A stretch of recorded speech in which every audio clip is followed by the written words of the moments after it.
I still remember the day Jake moved in with us. It feels like yesterday, even though years have passed. Back then, he was just this lanky, quiet kid trying to find his place in a new household. He'd just turned 16 when Daniel, my husband, decided Jake should come live with us full-time after his mother remarried and moved across the country. I wanted to be supportive, to be the kind of stepmom who made things easy for him, but Jake and I were polite strangers at best. Fast forward 5 years, and things couldn't be more different. Jake turned 21 a few months ago, and it's like he's become a completely different person overnight. Somewhere along the way, the boy I used to remind to pick up his laundry or eat breakfast turned into this, a man. It's in the way he walks, his broad shoulders filling out every shirt he owns. It's in the low rumble of his voice when he speaks, so steady and sure now. I've caught myself noticing things I never used to, like the way his forearms flex when he carries groceries inside, or the sharpness of his jawline when the sunlight hits his face just right. I know how this sounds. Trust me, I do. I've been married to his father for almost 8 years. Daniel's a good man, steady, kind, dependable. But lately, I can't stop noticing just how much Jake has changed. And it's not just his looks, it's his confidence, the way he carries himself, like he knows exactly who he is and doesn't need anyone's approval. There's something magnetic about it, and I hate that I've even allowed myself to think this way. I try to tell myself it's just because I've watched him grow up, that this strange fascination is nothing more than a stepmother marveling at how far her stepson has come. But deep down, I know it's not that simple. There are moments, fleeting but undeniable, where I felt my heart skip for reasons I can't explain. Like when he looks at me with those piercing blue eyes that seem to see more than I'm willing to admit. These feelings are wrong. I know that. But sometimes, when I'm alone with my thoughts, I find myself wondering, is it just me? Or has Jake noticed this shift too? It was a lazy Saturday afternoon, the kind where the heat seemed to settle over the house like a heavy blanket. Daniel was away on a weekend work retreat, and I'd spent most of the morning trying to catch up on emails and ignore the silence. By the time the clock crept toward mid-afternoon, I heard the faint sound of the front door opening and closing. Jake was back from the gym, his routine as predictable as ever. I didn't bother to leave the couch, just called out a casual, "Hey, how was your workout?" "Good," he replied, his voice closer than I expected. I turned my head to see him standing in the living room, towel slung over one shoulder, a water bottle in hand. His t-shirt was damp, clinging to the sharp lines of his chest and arms, and his hair was tousled, beads of sweat still visible on his temples. "Must have been a good one," I said lightly, trying to keep my tone casual as I turned my attention back to my laptop. But I felt it, the strange in the air, like something unspoken hung between us. "Yeah, trying to stay consistent," he said, stepping closer. "It's the only thing keeping me sane this summer." I glanced up again, forcing a smile. "You've been pretty dedicated. Guess it's paying off." The words came out before I could stop them, and I immediately regretted it. Jake didn't seem to notice anything unusual, though. He just grinned and dropped onto the couch beside me. "Speaking of consistent, have you been drinking enough water?" he said, holding his bottle up. "Jake, I'm fine," I said, laughing softly. But then he leaned forward, handing me the bottle. His fingers brushed mine, just barely, but the touch felt electric, startling in a way I hadn't expected. For a split second, I froze. Did he notice? Was it just me? I pulled my hand back quickly, mumbling something about not needing water, and stood up. "You know what? I should get started on dinner." "Already?" He looked up at me, an eyebrow raised, and there it was again, that weight in his gaze. Or maybe I was imagining it. "Yeah, it's getting late," I said, barely able to hold his stare. I headed for the kitchen, my pulse racing. Standing at the sink, I ran the cold water and splashed some on my face, trying to shake off whatever had just happened. "It's nothing," I told myself. "You're reading too much into it." But as I glanced over my shoulder, I saw him through the doorway, sitting on the couch with his head tilted back, his eyes closed like he didn't have a care in the world. And I couldn't help but wonder if he felt it too. That strange, unexplainable shift in the air that I couldn't seem to escape. The days that followed were a blur of confusion, each one feeling heavier than the last. I couldn't stop thinking about what had happened that afternoon, how Jake had stood so close to me, how his touch had felt when his fingers brushed against mine. It was like the moment hung in the air between us, unspoken but undeniably there, long after I'd retreated into the kitchen. And every time I saw him after that, it was impossible not to feel the tension, the growing weight of something neither of us could name. Jake started spending more time at home, and I couldn't help but notice it. It wasn't unusual for him to be around, especially with his gym routine, but it felt different now. Maybe it was the way he a little longer when he walked into the room, or the way his voice sounded deeper, more grounded when he spoke to me. He started offering to help me around the house, things like carrying in groceries or taking out the trash, and it seemed like he was always in my line of sight, just close enough to make my heart race in a way I couldn't explain. I tried to keep my distance, telling myself it was just my imagination, but the more I tried to avoid him, the more I noticed him. His broad shoulders, the muscles in his arms flexing when he picked up something heavy, the way his eyes on me, just a little too long when we talked. His compliments, though casual, felt different now, like they held some deeper meaning. One evening, we were sitting together in the living room, watching TV in the background, while I absent-mindedly scrolled through my phone. I felt Jake's gaze on me from the other side of the couch, and I couldn't help but glance over. His eyes weren't just looking at me, they were studying me. It was as if he was trying to figure me out, but he was doing it in a way that was both subtle and unnerving. "Everything okay?" he asked, his voice low and smooth, and I felt a shiver run down my spine. "Yeah," I replied quickly, forcing a smile, though I was hardly convincing. "Just tired." Jake didn't say anything for a moment, but I could feel him watching me, his expression unreadable. Then he shifted and his leg brushed against mine as he stretched out on the couch, his body unconsciously drawing closer. I felt my heart skip a beat, and I immediately shifted my position, creating space between us. But it didn't seem to bother him.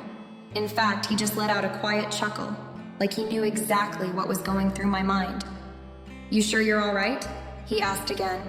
But this time there was something else in his tone, something playful. "I'm fine, Jake," I said, maybe a little too quickly. I felt a heat rising in my cheeks. My palms were sweaty, and I wiped them on my jeans as if that would somehow stop the tension building between us. He just shrugged, a small smirk tugging at the corner of his mouth. "All right, just checking." The rest of the evening felt like an exercise in restraint.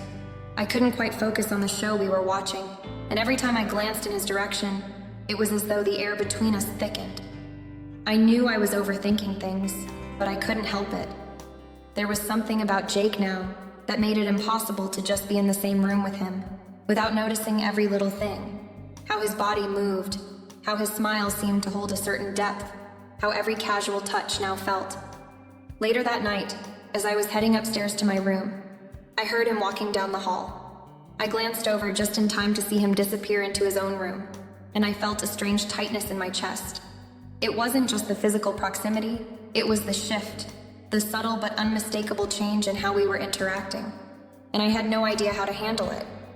Was it just me, or was something between us changing piece by piece, without either of us acknowledging it? I wished I could have answered that question, but the truth was, I was too afraid to look too closely at what was happening. So, instead, I pushed it to the back of my mind and tried to focus on anything but the way my heart raced every time Jake entered the room. The distance between us, both physical and emotional, was growing smaller, and I didn't know how long I could pretend I didn't feel it. One evening, a few weeks later, the tension between Jake and I reached a boiling point. It was a warm night, and after a quiet dinner, we found ourselves on the patio outside, the only sound coming from the hum of crickets and the soft rustle of leaves in the trees. My husband was still away on a work trip, and I was, as usual, left alone with Jake. We were sitting in comfortable silence, the kind that often followed meals when no one knew exactly what to say. But that night felt different. There was an unspoken weight to it, and the air was thick with things left unsaid. Jake had his legs stretched out in front of him, one arm casually draped over the back of his chair, and I couldn't help but notice how the light from the porch lamp highlighted the lines of his jaw, the muscular curve of his arm, the way his shirt clung to his chest. It was like the years had peeled away the boy I had known and replaced him with someone new, someone undeniably, startlingly grown up. I had always known that Jake was going to become a man someday, but seeing it happen so suddenly, right in front of me, was something else entirely. He turned to look at me then, his eyes holding mine for a long beat. For a moment, I felt like I couldn't breathe. It wasn't the gaze of the young boy I had watched grow up. It was something entirely different, something deeper, something I hadn't expected. You know, he said slowly, almost as if he was testing the words in his mouth before saying them aloud. I've always admired you. I froze, my breath catching in my throat. My mind raced, and I immediately tried to push the thought away, but it pressing into me. I had always thought of Jake as the awkward teenager I had welcomed into my life when he was just a kid, but now he was saying something that felt far more adult. I swallowed hard, not sure how to respond. What do you mean? I asked, trying to keep my voice even, though I could feel the shakiness in it. Jake leaned forward slightly, his eyes never leaving mine. Not just as my stepmom, Isabel, he said, his voice quieter now, almost vulnerable, but as a woman. My heart skipped a beat, and for a moment, I couldn't quite process his words. The shift was so sudden, so unexpected, it left me feeling a little unmoored, like I was no longer sure where the boundaries were between us. I wanted to say something, anything, to make the tension in the air go away, but instead, I stayed silent, too stunned to respond.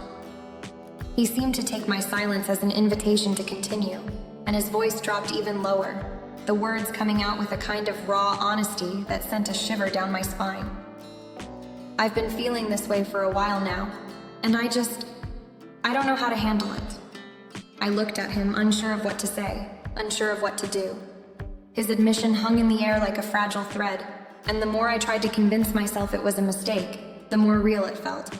But I also knew how dangerous it was. The things he was saying could never be allowed to happen, not if we wanted to keep this family intact. I took a deep breath, trying to steady myself, but the words that left my mouth were hardly what I intended. Jake, we can't.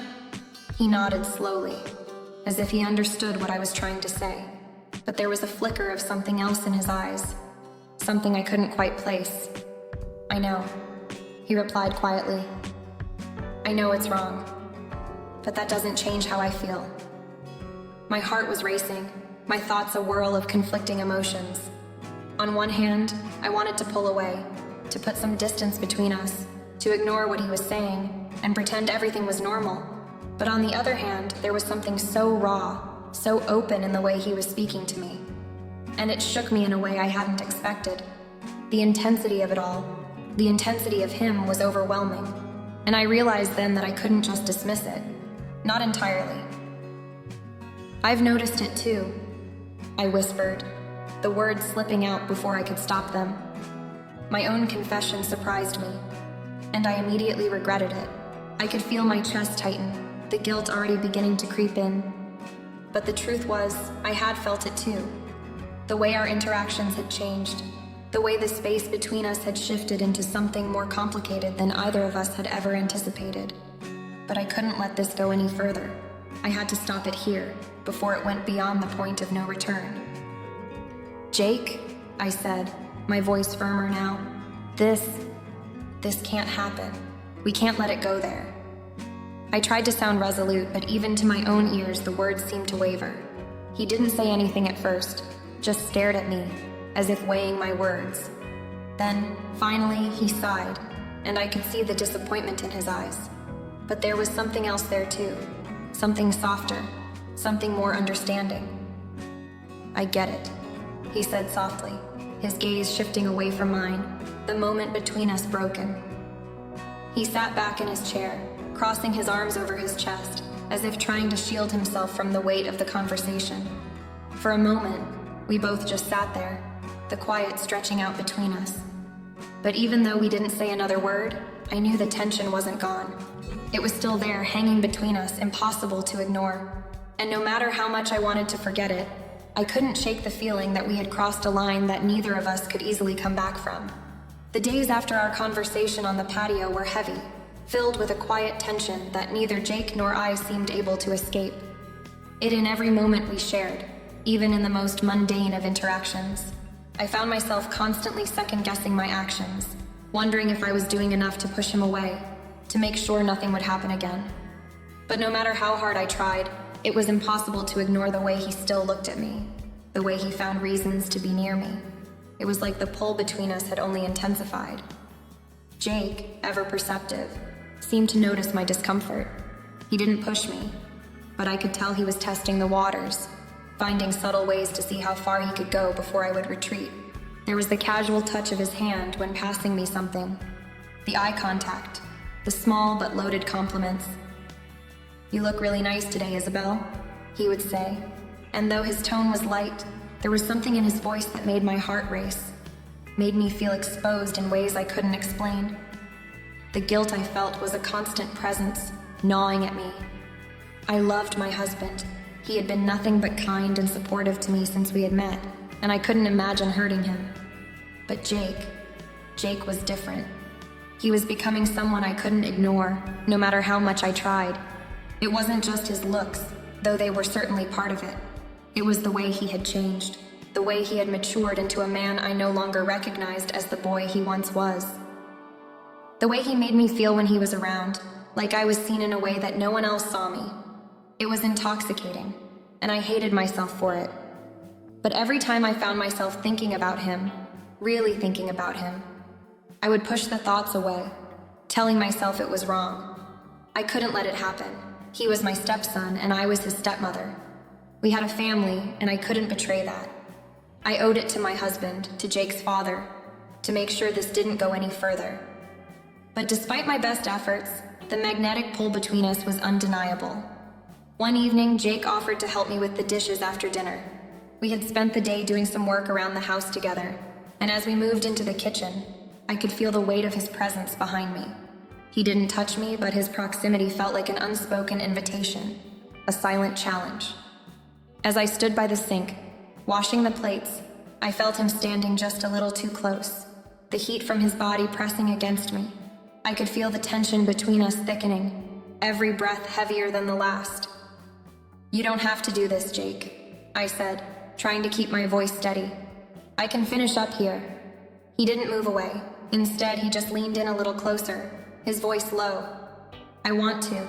It's okay." His words were simple, but they carried weight.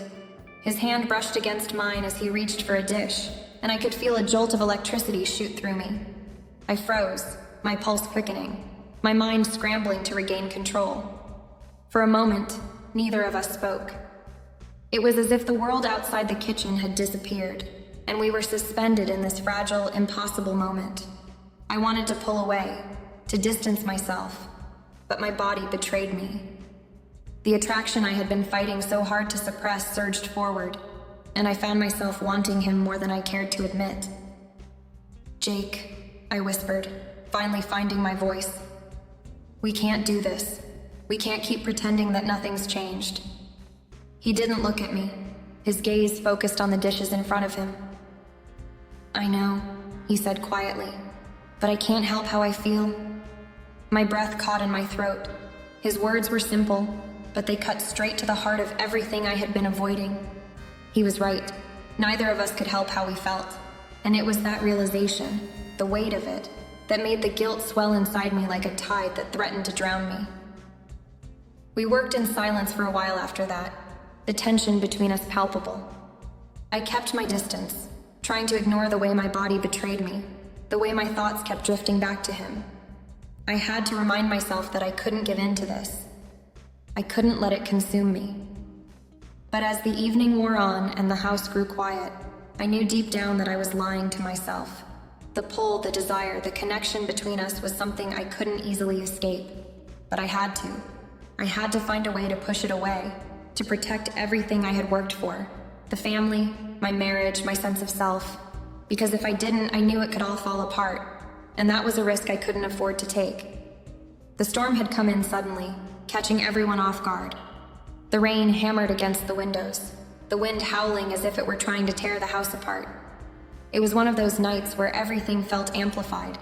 The sound of the storm outside, the silence inside, and the tension that hung between Jake and me, thick and suffocating. My husband was still away, and for the first time in what felt like ages, it was just Jake and me in the house, completely alone. I had hoped the quiet would give me some relief, but instead, it only heightened everything I had been trying to ignore. The house felt smaller, the walls pressing in on me, reminding me that I was stuck in this unbearable situation. I couldn't run from it any longer. I had to face it, had to deal with the fact that I couldn't keep pushing Jake away when everything in me kept pulling me back toward him. I was in the living room, sitting by the fireplace with a cup of tea, trying to keep my thoughts calm when I heard footsteps in the hall. I wasn't surprised to see Jake standing in the doorway, his face shadowed in the dim light. The silence between us was palpable, in a way I hadn't expected. He stood there for a moment, unsure of whether to speak, and then finally took a step into the room. "You can't sleep either?" he asked, his voice low and cautious, like he was afraid to break the fragile peace that had settled between us. I shook my head, looking down at my tea. "No, not really. The storm's making it hard to relax." Jake took a slow breath, and then he did something I hadn't expected. He sat down beside me on the couch, close, but not too close, just enough for me to feel the heat of his presence. I tensed, but I didn't pull away. "You've been avoiding me," he said quietly, his voice almost a whisper. "I get it. I do. But I can't stop thinking about you, Isabel." The words hit me like a punch in the gut. I wanted to tell him to stop, to tell him that this was wrong, that nothing good could come of it, but I couldn't. His words, his honesty, his vulnerability, all of it made it harder to deny the pull between us. I had spent so long telling myself that it wasn't real, that I was imagining things, but I wasn't anymore. Jake was confessing it, and in that moment, I realized I couldn't pretend anymore either. "I know what you're thinking," Jake continued, his voice trembling slightly. "But I can't help how I feel, and I think you feel it too." I closed my eyes, feeling the weight of his words pressing against me. I wanted to tell him that this couldn't happen, that I couldn't let it happen. But the truth was, I wasn't sure anymore. I wasn't sure what I felt. All I knew was that I couldn't deny him, not in this moment. "You don't understand, Jake," I whispered, fighting back the tears. "We can't do this. Whatever this is, it's not something we can just ignore. It's not just about us. There's a family here. There's your father. We can't hurt him like that." His eyes softened, but his expression remained determined. "I don't want to hurt anyone, Isabel. I don't. But I can't keep pretending that I don't feel this way about you. We can't keep ignoring it." The words hung in the air like a challenge, and for a moment, I was caught between the overwhelming desire to give in and the guilt that was suffocating me. I thought of my husband, how much he trusted me, how much we had built together. And then I thought of Jake, my stepson, a young man who had come into my life and become someone I couldn't ignore. The lines between what was right and what was wrong had blurred to the point where I wasn't sure anymore. But in that moment, I knew what I had to do. I stood up from the couch, needing the space, needing to distance myself from everything that had been said. I turned toward him, my voice trembling with emotion. "I'm not asking you to understand," I said, my voice thick with tears. "I'm asking you to walk away from this, because if we don't, we're going to lose everything. Your father, our family, us." Jake stood up too, his expression pained but understanding. "Isabel, I'm sorry. I didn't mean to." "No," I cut him off, shaking my head. "You didn't do anything wrong. I can't. This isn't who we are. It's not who we're supposed to be." The silence that followed was deafening, but it was a silence that brought a sense of clarity I hadn't felt in weeks. I had made my decision, and Jake seemed to know it too. He didn't push, didn't argue. Instead, he nodded quietly and walked toward the door. "I'll never forget this," he said softly, his voice barely a whisper. "But I'll respect it. I'll respect you." I watched him leave the room, feeling a pang in my chest, a sadness I couldn't explain. But I knew that what we had almost crossed, what we had almost lost, wasn't worth the pain it would cause. As the storm raged outside, I sank back into the couch, my tears flowing freely now. I didn't know if I had made the right decision, but I knew I had made the only decision I could. We couldn't cross this line, and that was the hardest truth of all.